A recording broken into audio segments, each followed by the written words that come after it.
क्या कभी सोचा है कि अगर हम किसी ड्राई क्लीनर को उसकी सर्विस के पैसे देने से अचानक मना कर दें, तो क्या वो हमारे दिए हुए कपड़े वापस देने से इनकार कर सकता है? ये एक बहुत ही इंटरेस्टिंग डेली लाइफ का सवाल है। राइट। या फिर सोचिए, जब कोई बैंक किसी डिफॉल्टर की प्रॉपर्टी या उनके डिपॉजिट्स को अचानक जब्त कर लेता है, तो उस बैंक के पास आखिर ये एक्सट्रीम पावर आती कहाँ से है? हाँ, हम अक्सर इन सिचुएशंस को रोजमर्रा की जिंदगी का हिस्सा मानते हैं। एक सिंपल ट्रांजैक्शन लगता है देखने में, बिल्कुल। पर इन एवरीडे मोमेंट्स के पीछे ना एक पूरा लीगल मैकेनिज्म काम कर रहा होता है, एक इनविजिबल लेवर की तरह जो हमारी सोसाइटी को चलाता है। आज के इस डीप डाइव का फोकस वही इनविजिबल लीगल फ्रेमवर्क है। एग्जैक्टली और आज हम इंडियन कॉन्ट्रैक्ट एक्ट 1872 की ऐसी दुनिया में उतरेंगे जिसका हिस्सा हम सब रोजाना बनते हैं, अक्सर बिना रियलाइज किए। यानी पर्टिकुलर और जनरल लियन का मैकेनिक्स क्या है और ये ऑपरेट कैसे करता है। राइट। हमारे पास जो सोर्सेज हैं इस विषय पर, उनमें काफी comprehensive legal text, case laws और स्टैट्यूटरी प्रोविजंस शामिल हैं। तो इस डीप डाइव का मिशन सिर्फ रूल्स को एक एक करके लिस्ट करना नहीं है, बल्कि ये समझना है कि लीगल तरीके से कोई व्यक्ति किसी और का सामान अपने पास कब, कैसे और सबसे जरूरी बात कि क्यों रोक सकता है। सही कहा। ये लॉ का एक ऐसा हिस्सा है जो पोजेशन को, यानी किसी चीज पर प्रैक्टिकली कब्जा होने को, कई बार प्रॉपर्टी ओनरशिप से भी ज्यादा पावरफुल बना देता है। वाओ, ओनरशिप से भी ज्यादा पावरफुल। ये काफी बोल्ड स्टेटमेंट है, पर अब लेन की इस पावर को समझने के लिए मुझे लगता है हमें सीधे लेन पर जंप नहीं करना चाहिए, राइट?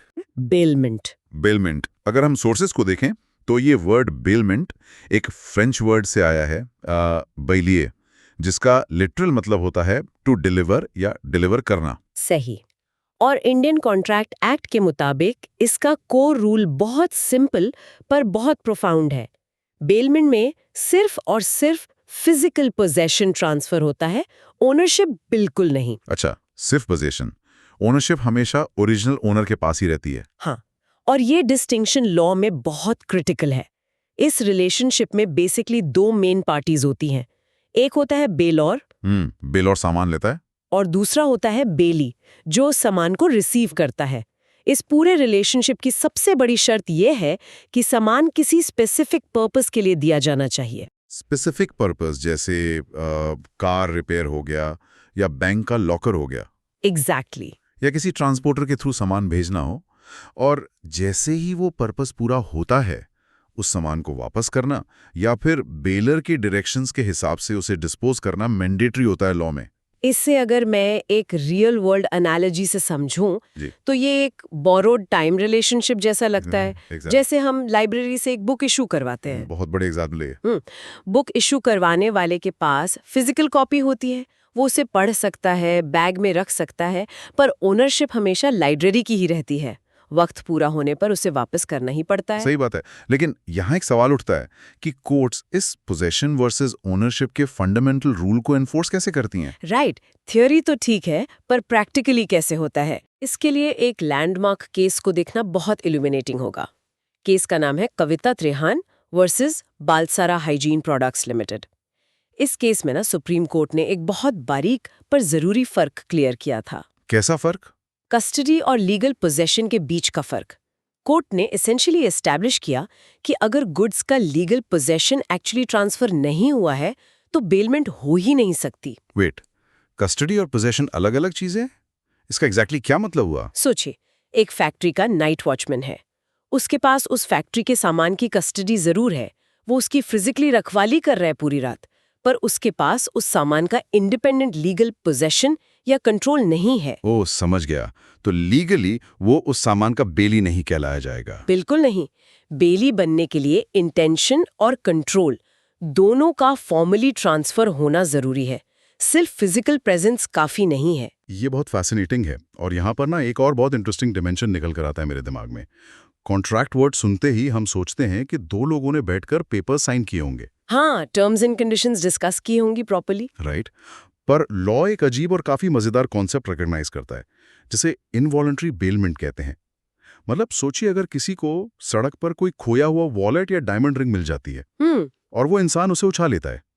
डेली लाइफ में ऐसा बहुत होता है। तो सोर्सेस पॉइंट आउट करते हैं कि लॉ के हिसाब से वो इंसान ऑटोमेटिकली एक बेली बन जाता है। ये एक क्वाजी कॉन्ट्रैक्ट बन जाता है वहां पर। एग्जैक्टली उसने कोई एग्रीमेंट साइन नहीं किया किसी के साथ, पर अब अचानक उसके ऊपर एक लीगल ड्यूटी आ चुकी है कि वो उसके ट्रू ओनर को ढूंढे और उस सामान का ठीक से ध्यान रखे। ये ड्यूटीज का कंसेप्ट बहुत डीप लग रहा है यहाँ। मतलब लॉ सिर्फ राइट्स नहीं बांट रहा लोगों को, वो स्ट्रिक्ट रिस्पॉन्सिबिलिटीज भी इंपोज कर रहा है। बिल्कुल। जब कोई किसी का सामान अपने पास रखता है तो उसकी ड्यूटी एग्जैक्टली क्या होती है, ये लॉ एक स्टैंडर्ड कॉन्सेप्ट से डिफाइन करता है, जिसे कहते हैं प्रूडेंट मैन का कॉन्सेप्ट। प्रूडेंट मैन यानी एक आम समझदार इंसान। हाँ, एक बेली की एब्सोल्यूट ड्यूटी है कि वो उस सामान का वैसा ही ध्यान रखे जैसे एक प्रूडेंट मैन अपने खुद के सामान का रखता। तो अगर किसी ने अपना महंगा लैपटॉप किसी मैकेनिक को रिपेयर के लिए दिया है, तो वो मैकेनिक उसे ऐसे ही बारिश में खुला नहीं छोड़ सकता दुकान के बाहर। नहीं छोड़ सकता, क्योंकि कोई भी समझदार इंसान अपने खुद के लैपटॉप के साथ वैसा कभी नहीं करेगा। साथ ही लॉ बहुत स्ट्रिक्ट है कि बेली उस गुड्स का कोई अनऑथराइज्ड यूज नहीं कर सकता। किसे रिपेयर के लिए आई हुई कस्टमर की स्पोर्ट्स कार को रात में पर्सनल जॉयराइड के लिए निकाल लेना। एग्जैक्टली ये एक क्लियर वायलेशन होगा। पर अगर हम इक्वेशन की दूसरी साइड देखें, यानी जो सामान दे रहा है बेलर, उसकी भी कुछ ड्यूटीज होती हैं और लॉ ने वहां दो अलग कैटेगरीज बनाई हैं। अच्छा, वो कैटेगरीज क्या हैं? एक होती है ग्रेचुइटस बेलमेंट और दूसरी नॉन ग्रेचुइटस बेलमेंट। इन दोनों के बीच का जो कोड डिफरेंस है ना, वो एसेंशियली प्रॉफिट और कमर्शियल मोटिव का है। थोड़ा डिटेल में समझाइए इसको। देखो, अगर कोई अपने किसी दोस्त को अपनी कार फ्री में एक दिन के लिए दे रहा है, जो कि एक ग्रेचुइटस या नॉन कमर्शियल ट्रांजैक्शन है, तो वहां बेलर की ड्यूटी सिर्फ इतनी है कि कार के जो फॉल्ट्स उसको पहले से पता है वो बता दिए जाएं। जैसे बस बोल दिया कि देख भाई, इसके ब्रेक्स थोड़े ढीले हैं, संभाल के चलाना। हाँ, बस इतना बोलना काफी है लॉ की नजरों में। पर अगर कोई एक कमर्शियल कार रेंटल कंपनी चला रहा है जहां पैसे इन्वॉल्व्ड है, तो रूल्स ड्रास्टिकली बदल जाते हैं। राइट, क्योंकि अब ये नॉन ग्रेचुइटस या कमर्शियल ट्रांजैक्शन बन गया। बिल्कुल, यहाँ बेलर पर स्ट्रिक्ट लायबिलिटी आती है।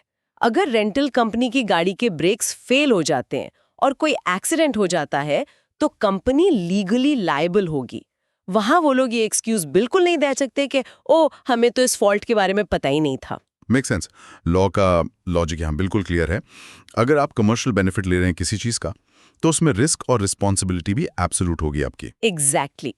तो ये तो हो गई हमारी बेलमेंट की सॉलिड फाउंडेशन, एक सिंपल कॉन्ट्रैक्ट जहां गुड्स टेम्परेरीली किसी और के पास जाते हैं और वापस आते हैं। पर मुझे लगता है असली लीगल ड्रामा तो तब शुरू होता होगा जब सर्विसेज पूरी हो जाएं और ट्रांजैक्शन के एंड में दोनों पार्टीज के बीच कॉन्फ्लिक्ट पैदा हो जाए। हाँ, वहीं पर लॉ टेस्ट होता है एक्चुअली। राइट। जैसे अगर बेली ने अपना काम पूरी ईमानदारी से कर दिया, पर बेलर ने उसकी सर्विस के ड्यूज या पैसे क्लियर नहीं किए, ऐसे में बेली के पास आखिर क्या प्रोटेक्शन बचती है? बस यहीं पर एंट्री होती है कमर्शियल लॉ के सबसे पोटेंट वेपन्स में से एक की, जिसे लीगल टर्म्स में राइट ऑफ लियन कहते हैं। लियन। अगर हम इसको कॉन्सेप्ट के लेवल पर डिस्टिल करें, तो ये एसेंशियली एक डिफेंसिव शील्ड जैसा लगता है मुझे। ये एक लीगल राइट है जिसमें बेली बेलर की प्रॉपर्टी को तब तक अपने पास रोक कर रख सकता है जब तक उसके लेजिटिमेट ड्यूज क्लियर नहीं हो जाते। सही पकड़ा। रोकना या रिटेन करना इसका कोर एक्शन है। और हमारे इंडियन कॉन्ट्रैक्ट एक्ट में इस डिफेंसिव शील्ड के दो अलग बहुत ही डिस्टिंक्ट वर्जन्स हैं, जिसमें सबसे पहले आता है particular लियन। Particular लियन sources specifically explain करते हैं कि ये राइट हर किसी को ऐसी रैंडमली नहीं मिल जाता। ये सिर्फ उन स्पेसिफिक गुड्स पर अप्लाई होता है जिन पर बेली ने अपना लेबर या स्किल लगाया हो। हाँ, और सबसे जरूरी बात, उस लेबर या स्किल की वजह से उस सामान की मार्केट वैल्यू बढ़ी हो। टेलर और मैकेनिक इसके क्लासिक टेक्स्ट बुक एग्जाम्पल्स माने जाते हैं। राइट। टेलर ने एक सिंपल से कपड़े को सिलकर एक महंगा सूट बना दिया, तो उसने वहां वैल्यू एडिशन किया। एग्जैक्टली। या मैकेनिक ने खराब इंजन ठीक कर दिया, तो गाड़ी चलने लगी और वैल्यू एडिशन हुई। तो वो मैकेनिक उस स्पेसिफिक कार को तब तक अपने पास रोक सकता है जब तक उस करंट रिपेयर का स्पेसिफिक बिल पे ना हो जाए। इसमें दो की एलिमेंट्स मुझे दिख रहे हैं। पहला है एक्सरसाइज ऑफ लेबर और स्किल, और दूसरा है उस लेबर का उन गुड्स पर डायरेक्ट रिलेशन होना। बिल्कुल, इस डायरेक्ट रिलेशन का बहुत अहम रोल है। अगर मैकेनिक का कोई पुराना उधार या लोन बचा है उस कस्टमर पर किसी पिछली गाड़ी के रिपेयर का, तो वो इस नई गाड़ी को उस पुराने बिल के चक्कर में रिटेन नहीं कर सकता। ओह अच्छा, मतलब पर्टिकुलर लीन स्ट्रिक्टली टास्क स्पेसिफिक होता है। एक पर्टिकुलर टास्क, एक पर्टिकुलर आइटम, तो एक पर्टिकुलर लीन। एग्जैक्टली वही पर्टिकुलर वर्ड का असली मतलब है यहाँ। अब यहाँ एक बहुत ही नेचुरल सवाल मेरे दिमाग में उठ रहा है। क्या हर सर्विस जहाँ सामान किसी और के पास रखा जाता है वहाँ ये पर्टिकुलर लीन कैजुअली अप्लाई हो जाता है? सवाल तो वैलिड है, किस कॉन्टेक्स्ट में सोच रहे हैं आप? सोचिए एक मॉडर्न सिटी का सिनेरियो। लोग अक्सर मॉल्स में या बड़े प्राइवेट लॉट्स में पेड पार्किंग का यूज करते हैं। अब अगर कोई अपनी गाड़ी वहां पार्क करे और वापस आकर पार्किंग फी देने से इनकार कर दे, तो क्या पार्किंग लॉट का ओनर पर्टिकुलर लीन का यूज करके गाड़ी को गेट पर रोक सकता है? वो भी तो एसेंशियली सेफ पार्किंग की सर्विस दे ही रहा है ना। ये बहुत ही कॉमन कंफ्यूजन है लोगों के बीच। लेकिन यहाँ लॉ एक बहुत ही फाइन और इंटरेस्टिंग डिस्टिंक्शन क्रिएट करता है। पार्किंग लॉट का ओनर पर्टिकुलर लीन एक्सरसाइज बिल्कुल नहीं कर सकता। Wait really? नहीं कर सकता? क्यों? इसका लीगल मैकेनिज्म समझने के लिए एक बहुत फेमस इंग्लिश केस है, एशबी वर्सेस टोलहर्स्ट। ये इस फील्ड में गाइडिंग लाइट माना जाता है पूरे कॉमन लॉ सिस्टम में। अच्छा, तो इस केस के कोर प्रिंसिपल्स क्या कहते हैं? जब कोई गाड़ी पार्क करता है किसी लॉट में, तो क्या वो एक्चुअल फिजिकल पोजेशन और कंट्रोल ट्रांसफर कर रहा है लॉट ओनर को? नहीं। अक्सर गाड़ी लॉक की जाती है और चाबी ओनर अपने पास ही ले जाता है। राइट, हम बस गाड़ी खड़ी करते हैं और चले जाते हैं। एग्जैक्टली। तो पार्किंग लॉट वहां पर सिर्फ स्पेस दे रहा है आपको। ये जो रिलेशनशिप है ना, ये बेलमेंट का रिलेशनशिप है ही नहीं लीगली। ये एक्चुअली लाइसेंसर और लाइसेंसी का रिलेशनशिप है। आपने सिर्फ उनकी जमीन का एक छोटा सा टुकड़ा कुछ घंटों के लिए रेंट पर लिया है। वाह, ये फर्क तो मैंने सोचा ही नहीं था कभी। पर चलिए अब अज्यूम करते हैं कि वैलिड पार्किंग का सीन है। वहां तो हम चाबी भी दे देते पार्किंग वाले को। Good point. पर तब भी पार्किंग ओनर लीगली पर्टिकुलर लीन क्लेम नहीं कर सकता वैलिड पार्किंग में भी। ऐसा क्यों? पोजीशन तो अब ट्रांसफर हो गया ना चाबी देने के बाद। पोजेशन हुआ, पर पर्टिकुलर लियन के एसेंशियल शर्त याद कीजिए, लेबर और स्किल जिससे वैल्यू एडिशन हो। पार्किंग लॉट में गाड़ी खड़ी रहने से गाड़ी की मार्केट वैल्यू नहीं बढ़ती। हाँ वहां सिर्फ सेफ कस्टडी या सेफ कीपिंग दी जाती है। बिल्कुल। गाड़ी जैसी आई थी शाम को ठीक वैसी रहती है।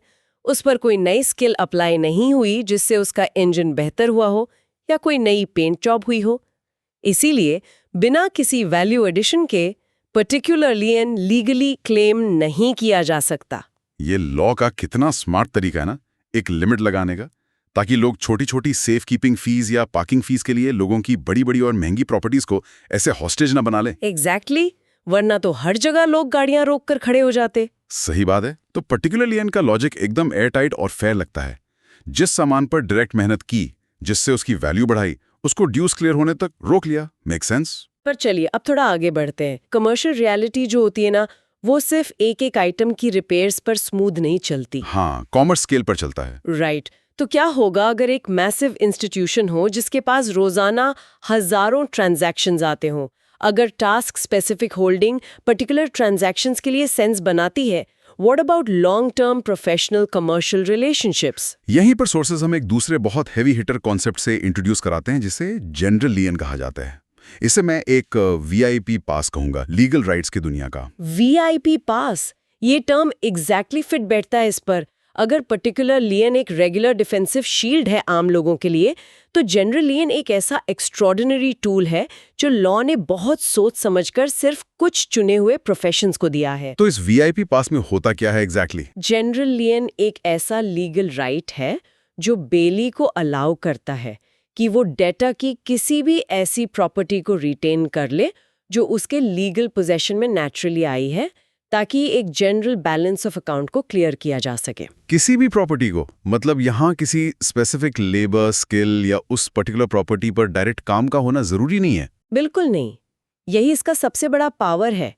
पर क्योंकि ये पावर सुनने में काफी मोनोपोलिस्टिक और थोड़ी अनफेयर लग सकती है, जैसे किसी का एक छोटा डिफॉल्ट हुआ और उसके किसी दूसरे बिल्कुल अनरिलेटेड सामान को बैंक ने रोक लिया। हाँ, ये तो किसी को भी ठीक नहीं लगेगा। इसी वजह से स्ट्रिक्टली लॉ ने इस पावर को रिस्ट्रिक्ट किया है।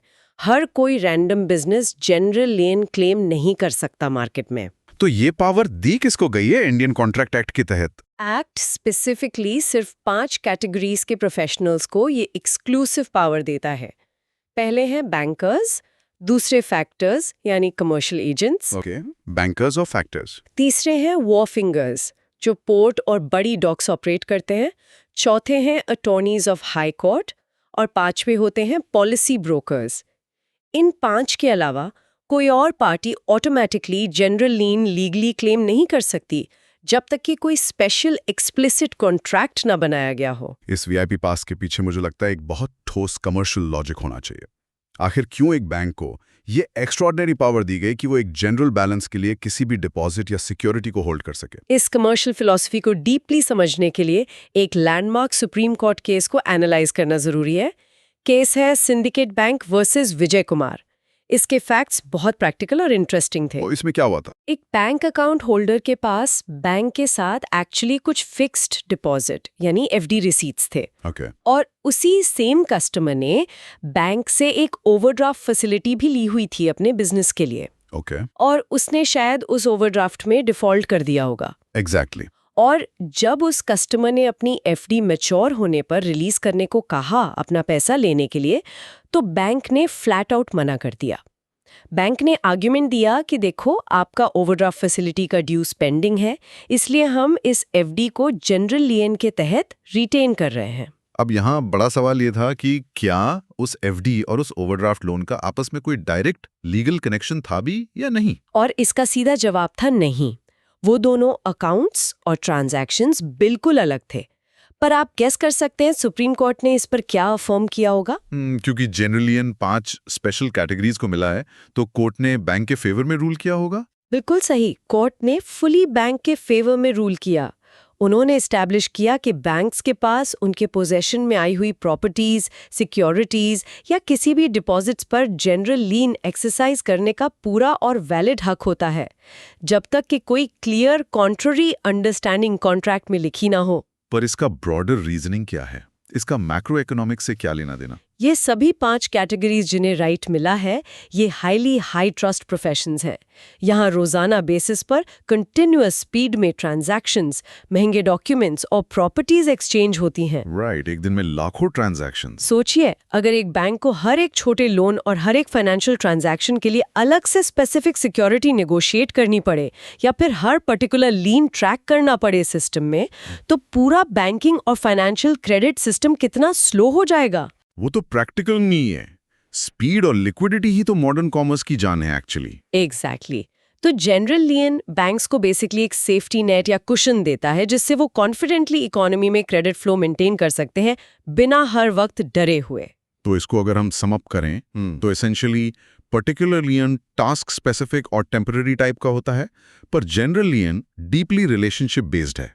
ये एक लंबे प्रोफेशनल रिलेशनशिप और ऑनगोइंग सीरीज ऑफ ट्रांजैक्शंस पर बेस्ड होता है, ट्रस्ट के साथ। सही समरी है ये। पर इन दोनों ही लियन कॉन्सेप्ट्स में ना एक फंडामेंटल लिमिटेशन छिपी हुई है, जो लोगों को अक्सर बाद में समझ आती है। वो क्या लिमिटेशन है? चाहे पर्टिकुलर लियन हो या वो वीआईपी जनरल लियन हो, लियन एसेंशियली सिर्फ एक पैसिव डिफेंस है लॉ में। ये बेसिकली बस एक राइट टू रिटेन है।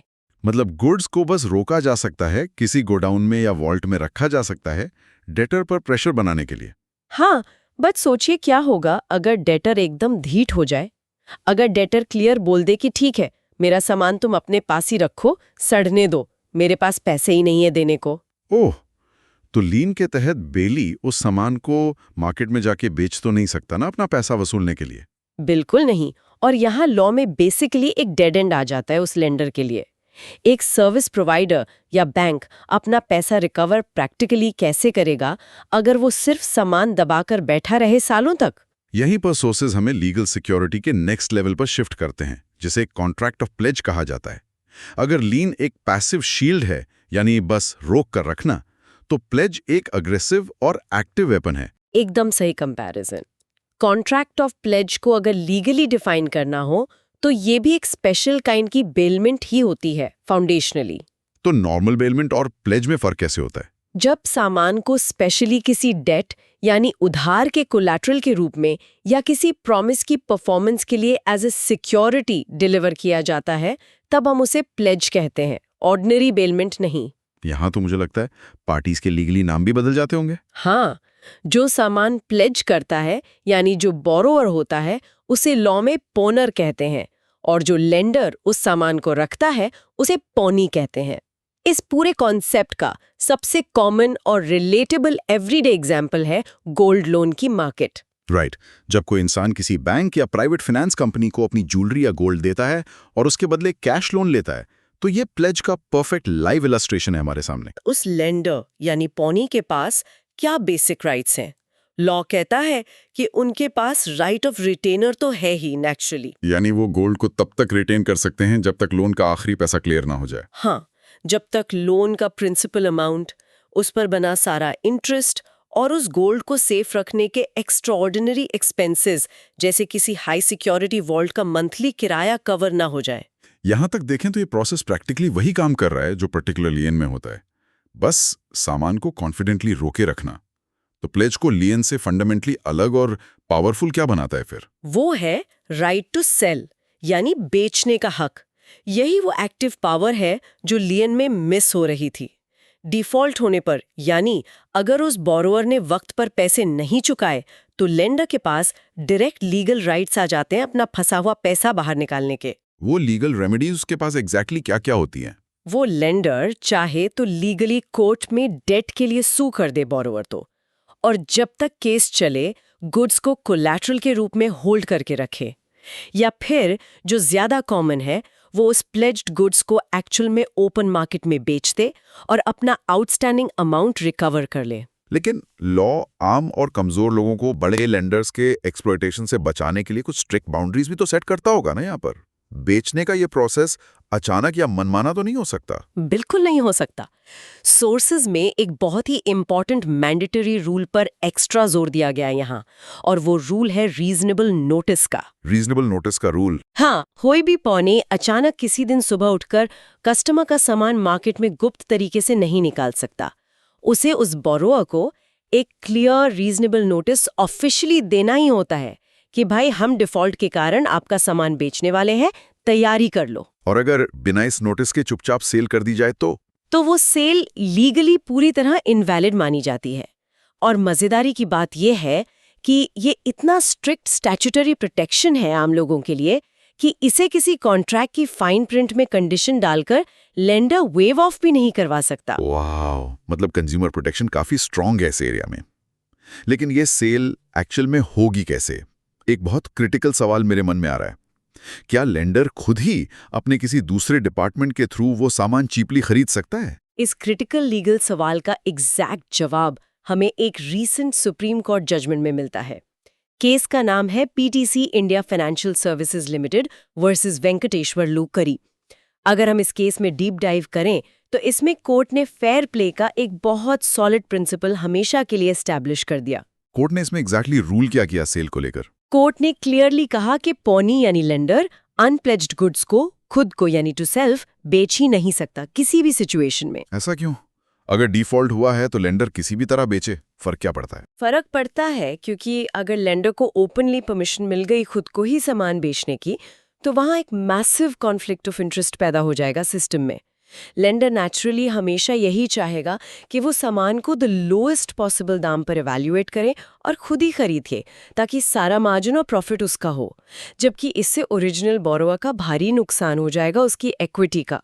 समझ गया। तो एसेंशियली सेल हमेशा एक ओपन फेयर ट्रांजैक्शन होनी चाहिए किसी थर्ड इंडिपेंडेंट पार्टी के साथ, ताकि उन गुड्स की सही मार्केट वैल्यू यानी एक्चुअल प्राइस डिस्कवरी हो सके।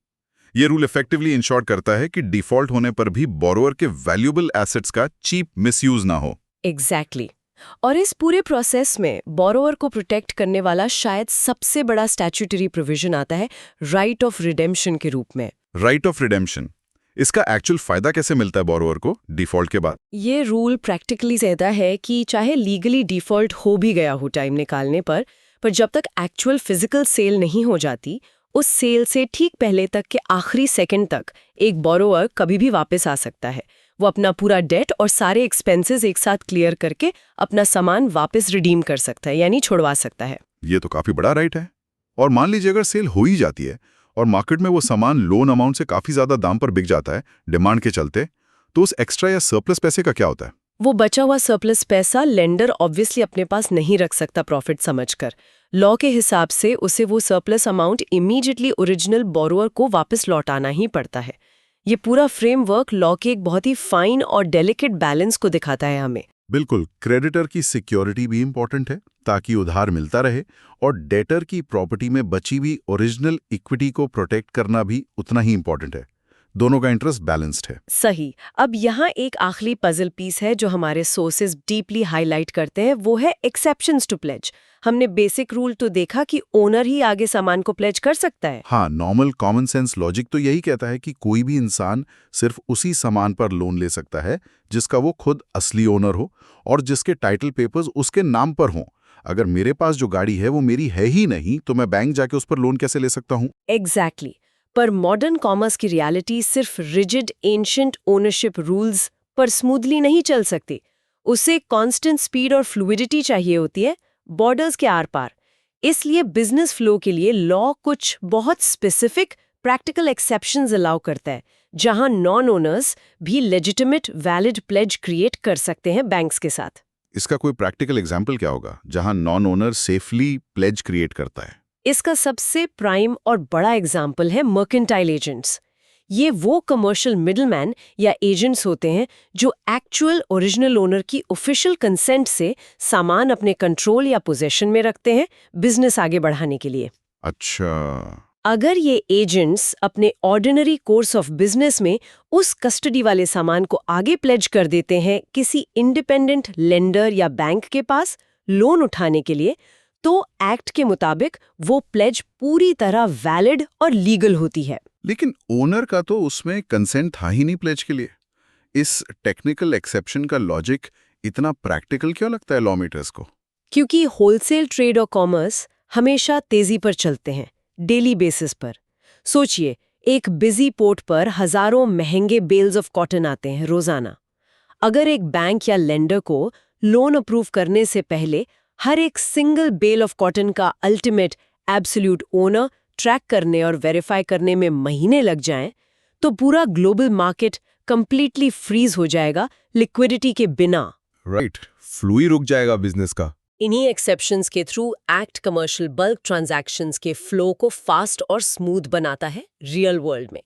वहां सिर्फ एक ही मेजर स्ट्रिक्ट शर्त होती है इसको वैलिड मानने के लिए, कि उस लेंडर यानी पॉनी ने एक्चुअली गुड फेथ में ईमानदारी से काम किया हो और ट्रांजैक्शन के वक्त उसे जेन्युइनली पता ना हो कि उस मर्केंटाइल एजेंट के पास आगे प्लेज करने की एक्चुअल लीगल अथॉरिटी नहीं थी ओरिजिनल ओनर की तरफ से। Got it. तो गुड फेथ एसेंशियली वहां पूरे सिस्टम को बचा रहा है। अब अगर हम इस पूरे डिस्कशन को मेंटली समराइज करें और एक स्टेप पीछे हटकर इस पूरे लीगल फ्रेमवर्क को देखें, इंडियन कॉन्ट्रैक्ट एक्ट का ये डीप हिस्सा पढ़ने में अपने उन पुराने स्टैट्यूटरी प्रोविजंस, कॉम्प्लेक्स केसेस और रिजिड रूल्स के साथ हो सकता है शुरू में थोड़ा ड्राई या हाईली टेक्निकल लगता हो लोगों को। हाँ, लग सकता है शुरू में टेक्निकल वर्ड्स देखकर, पर इस डीप डाइव से क्लियर है कि रियलिटी में ये इंडियन इकोनॉमी और हमारी प्रैक्टिकली डेली जिंदगी का एक बहुत ही सॉलिड इनविजिबल बेस है। चाहे किसी लोकल रिपेयर शॉप पर मेहनत से कमाया हुआ इलेक्ट्रॉनिक सामान छोड़ना हो ठीक होने के लिए, किसी बड़े बैंक से अपने जिंदगी के सपने पूरे करने के लिए महंगा लोन लेना हो, या फिर किसी मैसिव कमर्शियल गोडाउन में लाखों करोड़ों का रॉ इन्वेंट्री सेफ रखना हो। बिल्कुल सही। बेलमेंट, लियन और प्लेज के यही सेंचुरी पुराने रूल्स ही आखिर में तय करते हैं कि हर लेवल पर ट्रांजैक्शंस फेयर और सेफ रहें सबके लिए। ये कॉम्प्लेक्स प्रिंसिपल्स हमें सिखाते हैं कि प्रॉपर्टी लॉ में आखिर पोजेशन सिर्फ एक सिंपल फिजिकल कस्टडी का नाम नहीं है, बल्कि ये कमर्शियल सर्टेनिटी और ट्रस्ट एंश्योर करने का एक बहुत ही ज्यादा पावरफुल इनविजिबल टूल है इकोनॉमी में। सही बात है। पोजेशन अपने आप में एक बहुत बड़ी रिस्पॉन्सिबिलिटी भी है, जो उस प्रूडेंट मैन की स्ट्रिक्ट ड्यूटी के रूप में हमारे सामने आती है, और साथ ही ये एक स्ट्रॉन्ग लीगल डिफेंसिव रेमेडी भी है जो लियन और प्लेज की हैवी पावर्स के रूप में कॉमर्स को डेली प्रोटेक्ट करती है। इस डीप डाइव को ऑफिशियली एंड करने से पहले मैं चाहता हूं कि हम उस सेंचुरी ओल्ड स्टैट्यूटरी फ्रेमवर्क को आज के तेजी से बदलते डिजिटल इंटरनेट एरा पर मैप करके देखें। एक थोड़ा सा वाइल्ड थॉट एक्सपेरिमेंट करते हैं यहाँ। ओह, साउंड्स इंटरेस्टिंग। देखिए, आज के इस डीपली मॉडर्न और इंटरकनेक्टेड जमाने में हम फिजिकली अपना सामान उतना डिलीवर नहीं करते किसी शॉपकीपर को, लेकिन हम प्रैक्टिकली अपना सबसे कीमती एसेट यानी हमारा गीगाबाइट्स का पर्सनल डेटा, हमारी डिजिटल मेमोरीज, हमारे सेंसिटिव लीगल डॉक्यूमेंट्स और हमारी प्रोफेशनल लाइफ का सारा वर्क बड़ी बड़ी टेक क्लाउड स्टोरेज कंपनीज को सेफ कीपिंग के लिए डिलीवर करते हैं। राइट, हर किसी का डेटा क्लाउड पर ही आजकल। एक तरह से अगर लीगली सोचें तो ये एक नए दौर की डिजिटल बेलमेंट ही तो है। एग्जैक्टली।